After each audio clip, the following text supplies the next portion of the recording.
El president del govern no té intenció de reeditar el tripartit. En un acte que va celebrar el PSC al Liceu de Barcelona, Montilla va defensar la tasca duta a terme pels socis de govern aquesta legislatura, tot i que de cara a la pròxima va defugir d'aquesta possibilitat encara que tornin a sumar.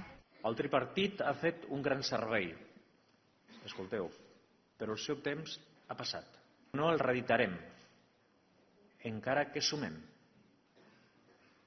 Amb aquesta fórmula i amb les propostes actuals dels seus candidats no podríem encarar el futur de Catalunya, escolteu.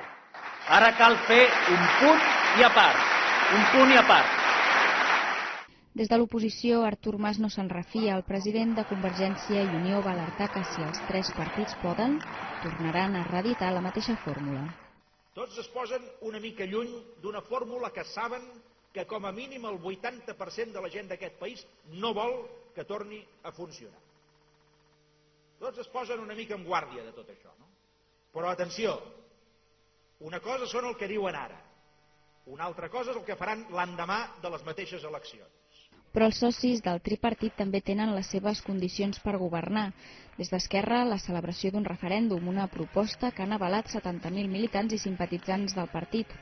Pel que fa a Iniciativa, Joan Herrera va lamentar les paraules de Montilla perquè creu que si no vol reeditar el tripartit és perquè s'ha rendit a Convergència i Unió.